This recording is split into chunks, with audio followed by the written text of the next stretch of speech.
Hello, welcome to Filling In. I'm Phil. So today we're starting the beginning of Batman month. But before I get into the first topic, Batman origin stories, I just want to say that Batman is one of my favorite superheroes, without a doubt. I mean, Green Lantern is my favorite to be sure, but I grew up with Batman first, yes. And yeah, I'm wearing this. I'm the goddamn Batman shirt. I mean, sure, it came out of a weird comic, but this is like my favorite shirt now. It's my favorite shirt. And I do want to show a little bit some of the Batman stuff that I've had for a while now. Okay. Batman action figure, really tall one. A little messed up, yeah, but I've had this since I was a little kid. This is also Wayne Manor. It's gotten some dust, but this is also Wayne Manor from the animated series. Yeah. And, yep.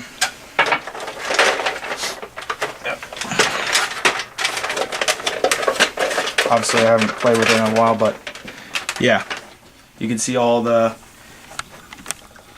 stuff here.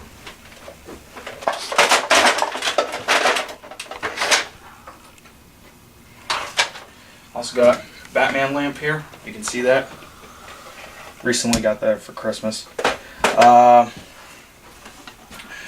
This was from Batman and Robin. Again, I was little when I had it, and I know I'm aware of the movie, but yeah. And Batman and Robin Batmobile and Batman and Robin. I guess Bat Snowmobile. I guess what you call it.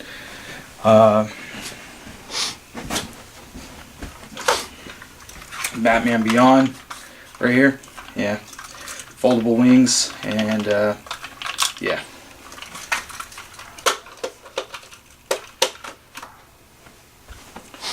Batarang from Arkham Asylum Collector's Edition. Red Hood from the special edition of Batman Under the Red Hood movie. Batman HeroClix. And if you look on the top of my bookshelf, there's the Arkham Origins Joker with a bunch of TVs around him from the collector's edition, if you can see that. Yeah. So, I love Batman.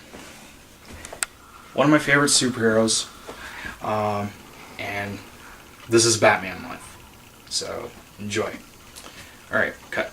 Okay, so let's start with Batman origin stories. And I'd like to welcome my guest, CJ Weigel, who is also the York College Comics Club president. Thanks for coming here, CJ. Hey Phil, thanks for having me. I appreciate it. Hey, it's no problem. So, anyway, like I said, we're going to be starting with Batman origin stories. And I don't mean to sound putting down or anything like that, but you don't have to be a Batman fan to know Batman's origin exactly. I mean, rich kid, he was like maybe 8 or 9 years old, witnesses parents get killed in front of him by a mugger, and decides to become a superhero to put fear into the criminals of Gotham City. In this case being a bat, because bats scare him, so he wants to make criminals share his fear. And he basically sort of overcomes his fear, and yeah. The rest, as they say, is history. But originally I was going to have someone, a friend of mine, talk about Golden Age Batman, you know, from all the way back in the 30s, 1939, and this being Batman's 75th anniversary, hence why I'm doing Batman month. But she couldn't make it because of work. So all I'm really going to say about Golden Age Batman is that it's amazing how, from that first appearance in Detective Comics number 27, Detective Comics has strictly become a Batman comic now. It's been a Batman comic since his first appearance, and sometimes it makes me wonder, what were those 26 other issues like, you know? I mean, are they worth anything? I know that Detective Comics is like one of the rarest comics ever. It's like worth millions, maybe almost $1 billion. And how much would the other issues be worth them? Maybe not much, but gotta wonder what those were like, you know? Yeah, agreed. So anyway, that's all I'm going to say about Golden Age Batman. But so following Crisis on Infinite Earths, DC decided to retcon or redo some of the origin stories of their iconic characters like Wonder Woman and Superman. And about, I think, 1986, 1987, riding high off of the success of Dark Knight Returns, Frank Miller was tasked to do the new origin story for Batman. Batman Year One. Written by Frank Miller and drawn by David Mazzucchelli. And to be honest, this is not only probably one of the best superhero origin stories. It's also my favorite Batman story. I mean, there are a bunch of other iconic storylines from the comics. There's the Killing Joke. There's the Dark Knight Returns. There's any of Grant Morrison's material. A whole bunch of other stuff. But Year One is my favorite because, I mean, it was 4 issues in the main Batman title, like issues 404 and 407, I believe. And see, it's like one of the best things about it is that there are no supervillains. I mean, okay, the Joker is alluded to at the end of the story, but he's not shown. And okay, Harvey Dent is in it, but he's not Two-Face. This is when he was like Assistant District Attorney Harvey Dent. It was just Batman simply going up against common criminals, corrupt policemen, and even the mob. And of course, Catwoman, sort of. But it was what I like it is the simplicity of it. It was sort of short, sort of sweet, sort of to the point, but at the same time was also a lot more than that. This was bringing a darker, sort of noiristic take on the origin of an iconic dark character. I mean, Frank Miller already brought Batman to a darker place with DKR, and he sort of showed his dark beginnings with Year One.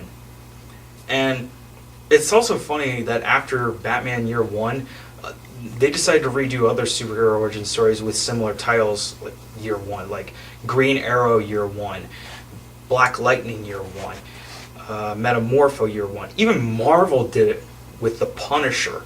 Yeah, The Punisher Year One. So I don't know if there are any other characters who had Year One titles or something like that. And yeah, there have been sort of semi-sequel-esque titles to Year One, like Year Two and Year Three, but those are like non-canon. This was... But, and it shows Bruce Wayne as Batman. He knows that Bruce Wayne in this story, he knows that he's not ready yet, but he knows that something has to be done about the evil and corruption in Gotham City. So he goes abroad for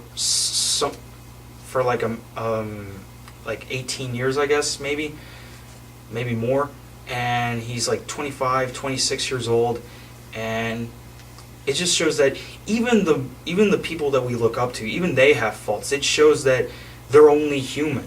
They're not these big people. I mean, yeah, they are big people because of the impact they have, but that also shows that they're only human, and sometimes they even make mistakes. They can get overconfident, and Batman certainly makes mistakes.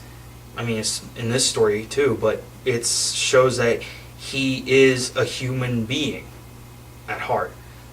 And another thing, it also shows there's also a dual narrative here. There's Batman and Commissioner Gordon. Well, actually, Lieutenant Gordon. This was before he becomes Commissioner. And okay, while Bruce Wayne has to deal with the criminal element, disguising himself first as a criminal and nearly getting killed, and then finally dressing him as Batman. Then we see Jim Gordon transferring from Chicago and rising up in the GCPD, and also not only taking on the criminals, but also the corrupt police department with Detective Arnold Flass and Commissioner Gillian Loeb. And he also has to make sure that his wife Barbara is okay, especially being pregnant with his son. And he also comes across Sergeant Sarah Essen, who this is where she's first introduced. And in later Batman stories, she comes back to Gotham and they get married, and well, then she gets killed by the Joker.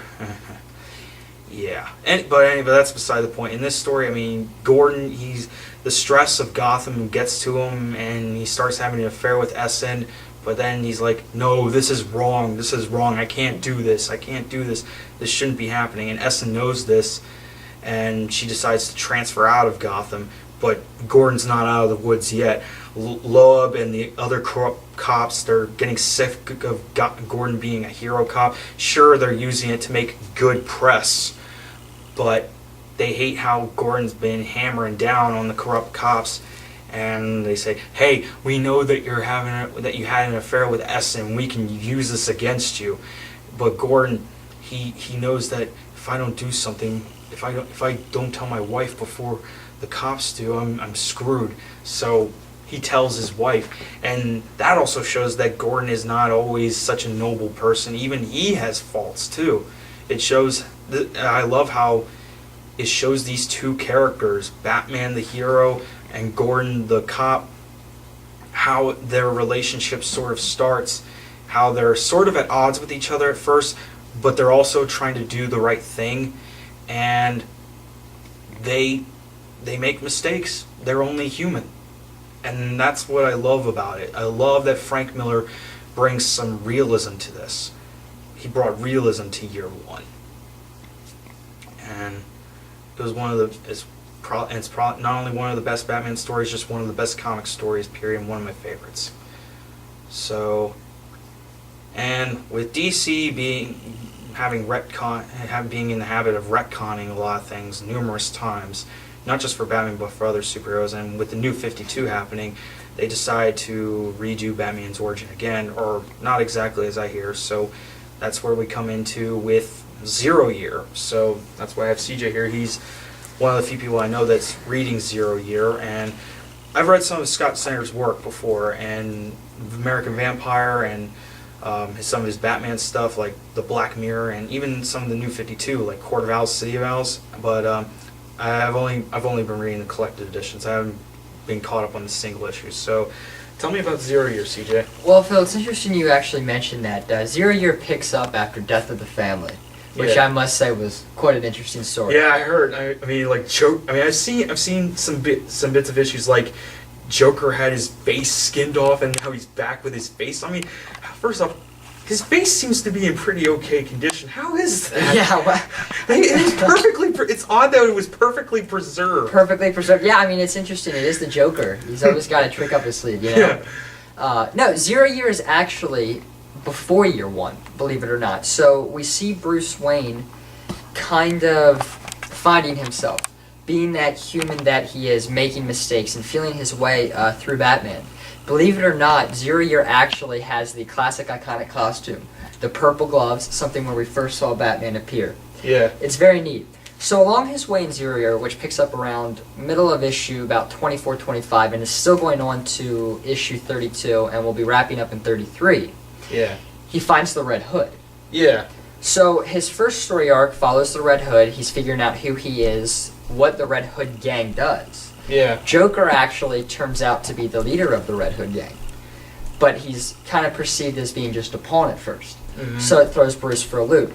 And of course we see the iconic scene where he saves, pushes, doesn't save, you make up your mind, Joker into the vat of chemical toxins at Ace Chemicals. Yeah. And then emerges Red Hood, or the Joker. We also pick up, and this is where I'm currently at right now with Final Act, Batman is in Gotham. The Riddler has taken over. There's chaos, weeds are growing everywhere, anarchy, it's crazy. Bruce no longer has access to the Batcave, he no longer has his money, he no longer has anything. He's literally, as you can see in the cover of issue 31, sitting on top of a gargoyle with a backpack, with no sleeves, a makeshift costume, and he has a bow. Kind of like The Walking Dead, wouldn't you say? And he is struggling to find out where the Riddler is. The Riddler answers, or gives, a series of questions to the citizens of Gotham to answer. And each day, no one can answer it. So, there's no food, there's no water, there's no access to anything. The outside world is cut off. Riddler's playing a game. Now, Riddler promises, like the Riddler usually does, that he will release all the citizens of Gotham if someone can be man enough and step up and give him a riddle that he cannot solve. Bruce comes back. He shows up with Lucius Fox, who's in his beginning stages at Wayne Tech. He also shows up with Commissioner Gordon, and there's a special unit. Now, they infiltrate the Riddler's hidden lab. Mhm. Turns out Riddler's not there. Actually, Bruce figures out the clues. Riddler's outside of the city limits. And that's where we are to date. He meets the Riddler. But it's the game's not over yet, and Batman's currently caught in a riddle. Oh, So it's actually a pretty interesting story. It just kind of details Batman and Bruce's life and what he had to go through and what shapes him to kind of become the man that we know. And it's like year one. You know, Bruce is human. He does make mistakes, just like Phil said. But that's what makes Batman stronger and better. He learns from his mistakes. He becomes that classic, dark, iconic figure because he never loses. If Batman loses, it means death. And he can't afford to do that. I'll admit, I mean, I haven't been reading Zero, and I might get to once when the collected editions come out. I mean, soft cover. But, I mean, year one was like just about like maybe 4 issues. And that was, and like I said, it was sort of short, sort of sweet, sort of to the point. I guess 0 year with it being about 12 issues. How Yeah. many? About 12 issues, right? Yeah, we'll be on 12, yep. Yeah, 12 issues long. I guess it's sort of expanding on that. And it's not necessarily replacing year one. I mean, I'm not saying that you can't redo Batman's origin, but I mean, year one, for me, it seems so perfect, so well done. I mean, I can see why other origin stories have been done, like Superman, Man of Steel, or Superman Birthright, or Superman Secret Origin. Some people like to say, "Oh, we're doing this differently." We're not exactly replacing. We're just showing it from a different perspective. Like they said that Superman Secret Origin was so. Jeff Johns said that Superman Secret Origin was like, it's Superman's origin, but from Clark Kent's perspective. Right. Yeah, but in the case of 0 year, this was expanding. I mean, I only heard stuff that it was taking some elements from year one, so parts of year one are still canon, I guess. Yeah, I mean, it's confusing. it is very confusing. Because, DC has the retcon habit, and it's funny that DC does more retcons for their superheroes than Marvel does. I agree. I yep. mean, Marvel, they do some retcons for their origins, but they manage to try to keep everything canon still. Agreed. I mean, with Iron Man, they always retcon him to like reflect the culture change, the technology change, the government change, but they manage to keep everything canon. But with DC, it's like, should we keep this canon? Should we not keep this canon? And it's even more confusing with the New 52. And I'm not going to get into a New 52 rant, okay? I've had enough of those. But anyway, and I'm sure 0 year is great. I mean, Scott Snyder has done wonderful work Absolutely. with Batman. I mean, with the Court of Owls, the Night of the Owls, the Death of the Family, which I will hopefully get into. I mean, they're coming out with that special edition with the graphic novel and the Joker mask, like with the Court of Owls. I cannot wait for No, that. I agree. Yeah. And but yeah, 0 year. I guess it's good. I mean, and again with Batman Year One, it's like, and I'm not gonna try and get into what's a better origin story here. Okay, I'm sure 0 year is great, but with Batman Year One, it was just Batman going up against common criminals. I mean, yeah, you got the inclusion of the Red Hood gang, I guess. I mean, which are sort of common criminals. And then you got the Riddler, and how does the Riddler fit into this story? Well, like I said, the Riddler takes over Gotham. It's Edward Nygma, and he starts to make his presence known to the Gothamites, to every citizen of Gotham. And I believe, and this is up for debate, Riddler is one of Batman's biggest adversaries. Oh yeah. He can challenge him on any intellectual level. Mhm. He's not going to get into a fist fight. He's going to sit behind the scenes and control things. And Bruce doesn't like that. Because as we know, Bruce has to be in control at all times. Oh yeah. So the Riddler kind of pushes Batman to his limits very early on. And that's very tough for Bruce to handle. Yeah, it's one thing for an experienced Batman to handle Riddler. It's another when you see a quite so experienced Batman handling Riddler. Absolutely. And I forgot to mention, this is actually very important, that in 0 year right now, there's a bomb ready to explode. Oh boy. And I'm also aware that 0 year expanded to other DC titles. It started as a Batman thing, and then it started branching out with Green Lantern Corps, Batwoman, Action Comics, The Flash. I think even Green Arrow had one. Green Arrow had one, yes. Yeah. What are they all about? I mean, I heard that they were supposed to be about their first encounters with Batman, or at least in Gotham City. Yeah, I'm subscribed to some of those issues, so I'm kind of gonna be absent-minded here. Yeah. It is just kind of their first encounter. It's almost like if you've ever heard of Justice League War, the new DC Yeah, movie, I watched it. how they interact with Batman. Everybody kind of is taken back by him at first because Yeah. he is so driven, he is so determined, and he is very dark. He's not kind of an upbeat character. They tie in very nicely.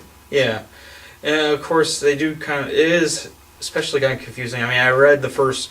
I've been reading Justice League, the New 52 series, for a while. I mean, like they show Superman fighting Batman at first.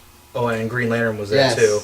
And then there's that Batman Superman comic, which the first couple issues showcase their early times together. Mm-hmm. So, again, kind of confusing with DC kind of being unable to make up their minds as to how things start out for everyone. I agree. Yeah, I mean, and you kind of, you said that perfectly. This is kind of a year one, Yeah. and we're not picking favorites. No. But year one definitely illustrates and has kind of a clear direction of where he started. Yeah. And it is interesting because he does fight the mob. And we must understand also, these villains, they weren't in his first 3 years. You know, Yeah. they start to come, you know, Edward Nygma becomes the Riddler. You Mhm. know, Oswald Cobblepot, he becomes the Penguin. Joker, well, he becomes the Joker Yeah. a little later on. You know, Selena Kyle is still Selena Kyle. Yeah. Yeah. Another thing that some people make a big deal about is Catwoman being retconned as having been a prostitute in Batman Year One. Wow, that's interesting, yeah. Yeah. Now, see, from what I looked up, it was sort of retconned afterwards that Catwoman was merely undercover as a prostitute or something. This was in a Catwoman annual or whatever. And I'm going to be honest, I don't find the whole Catwoman being a prostitute that big of a deal. I mean, others have cried foul at it because, oh, it's sexualizing Catwoman. Okay, first off, it's not the first time Catwoman's been sexualized, Right, okay? right. She's always been the femme fatale to Batman. Absolutely. She's always straddled the lines between good and evil. She's not really a villain, but she's not a hero either. She's just someone who's trying to get by with the skills that she has. And if she was... it doesn't matter whether she was a prostitute or not, because it's just merely an example of her straddling what's good and what's bad. Absolutely. She's always walking that gray area. Sometimes she'll go to one extreme and to another extreme. Honestly, I just don't really think that's that big of a deal. I mean, yeah, you could say, people can say whatever they want about Frank Miller's sexualizing characters, even in his good works, but honestly, it doesn't really matter. Okay? It doesn't really matter. I'm probably going to get a lot of hate on that. But then this leads up to another origin story. This one not being in the main DC universe, but it is sort of going along with what the New 52 was setting out. And one of my personal favorites, actually. Batman Earth 1. Okay? Batman Earth 1. And this is just another this is just a little nitpicky here, but one of the best things about this story is that Batman does not have the whiteouts for eyes. No. Or whatever you call it. What do you call it? The white in the eyes? I know there's a term for it when characters wear masks and they have white. I'm not sure. That escapes me. Yeah, but that's one of the best things, that Batman has eyes. Mm-hmm. Yeah, Batman has eyes in this. And so, yeah, Batman Earth 1 was part of... it's part of a new graphic novel line that DC is doing that they... sort of similar to Ultimate Marvel, in which they introduce new characters with modernized origins.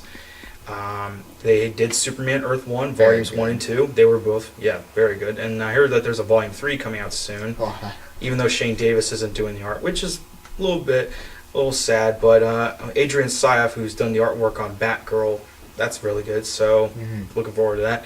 And I know that there's a Batman Earth 1 volume 2 coming out. Not sure when, but yeah. And it's also written by another one of my favorite writers, Jeff Johnson.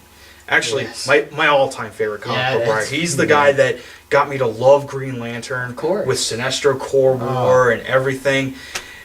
And don't forget about, even though the New 52, we don't want to get into that, his New 52 run. yes, his New 52 run on several series, Justice League, Aquaman, and Green Lantern. He's just amazing. The fact that he did Batman is like, I couldn't help but geek out on this. I can't help but geek out on this. But like Year One, it's sort of short, sweet, and to the point, but at the same time does a lot with it. And and Jeff Johns also works with Gary Frank, one of his well-known collaborators, and just the fact that they did a Batman story together is just amazing. It is. I love the costume. It's sort of different yet sort of similar to other Batman costumes, but it's sort of basic too. Very basic. Yep. Yeah. One of the funny moments in this story comes from early on when Batman gets out his grappling gun. It's like a weird looking grappling gun. It's supposed to look advanced, but it's so old too. Yes. And when he fires it, it screws up Batman Earth 1. So where was I? Oh yeah. It's Batman Earth 1 is like. I'm not saying it's supposed. For one, it made it clear that it's not supposed to be the definitive origin of Batman. It's a new origin in a new universe, and so part of DC's line of DC's Earth 1 line. So they decided to change around some things. Like Batman, not only is Bruce Wayne a Wayne, but he's also part Arkham too. Very good story part. Yeah, they make his mom. His mom was not born. I don't know what was her old last name in the main DC universe. I don't know. I can't remember, but they decided to, for this universe, make her an Arkham, which I'm sure will probably be something explored upon in future stories in this Batman Earth 1 series. But it's like they use that. Sometimes some of the people, it's something that garners Bruce Wayne both respect and scorn from the people of Gotham, because they show when Bruce was a kid, this was after his parents' death, they show him being bullied by Harvey Dent. Harvey Dent, a bully, really? I mean, I know it's a new universe and everything, but I mean, do they have to make Harvey Dent a jerk from the start? I mean, imagine what that guy is like as an adult in this universe. If he becomes Two-Face, I'll be like, okay, yeah, he might deserve it, but it's like, he says that all Arkhams go crazy, and you're gonna go crazy too, Bruce. I mean, wow, Harvey. I mean, you deserve becoming Two-Face if you're like that. Of course, if they ever do show him becoming Two-Face, they'll be like, oh, his father abused him and all that, and then we'll be like, oh man, I should probably take back some of what I said. And here's another thing, a couple other things of major character changes in this universe. Alfred is an ex-Marine. Yes, he is an ex-Marine, and he is a badass. Okay, he I don't know how old he's supposed to be. I mean, I think at the beginning of the story, he's like, what, in his late 40s, 50s? He's up in age, yes. Yeah, and then when Bruce becomes an adult, he's older, but he's still a badass, and he manages to give Bruce Wayne an ass kicking. Yeah, he does. I mean, it's like, Alfred's like, you're not ready for this. You're just a spoiled rich brat. And then Bruce is like, no, Alfred, I am ready for this. And he just kicks Alfred's ass.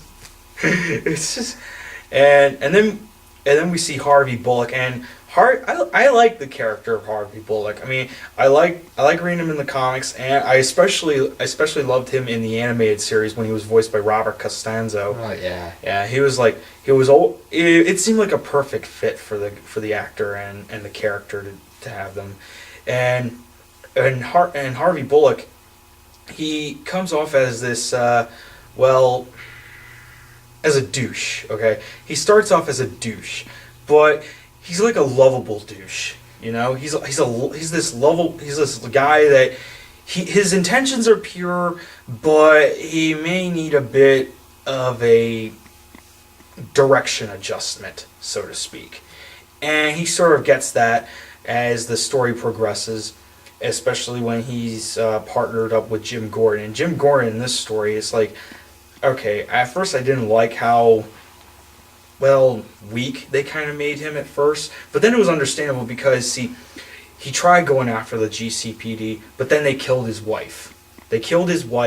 And he's afraid that they're going to go after his daughter next, so he has to let them just whip him like a puppy dog. But then finally Jim Gordon does find his courage and stands up to the criminals and corrupt cops in Gotham. And and this is where the criminals come in, and this is a whopper for anyone who's read this or hasn't read it yet. The Penguin is the mayor.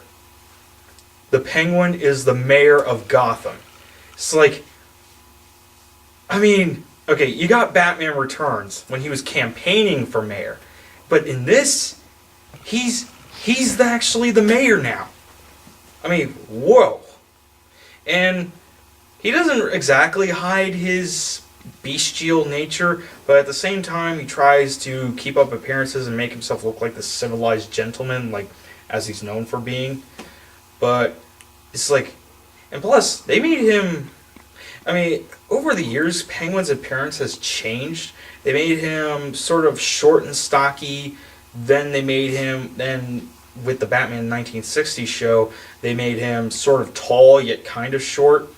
And then after the Batman Returns movie, they decided to make him this grotesque freak of nature. And honestly, I love it. I love how they managed to do that with the character, and they incorporated that into the comics, but also keeping his gentleman of crime thing going. But in this one, it's sort of like I don't know. Did he seem like he seemed pretty tall in this? Hold on, let me check. Yeah.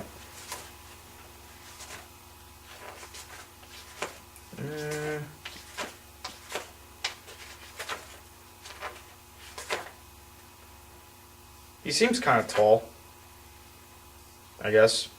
Yeah, I'd say so. A little thinner too, actually. A little thin too, but also kind of old because he's got those gray streaks going on in his hair.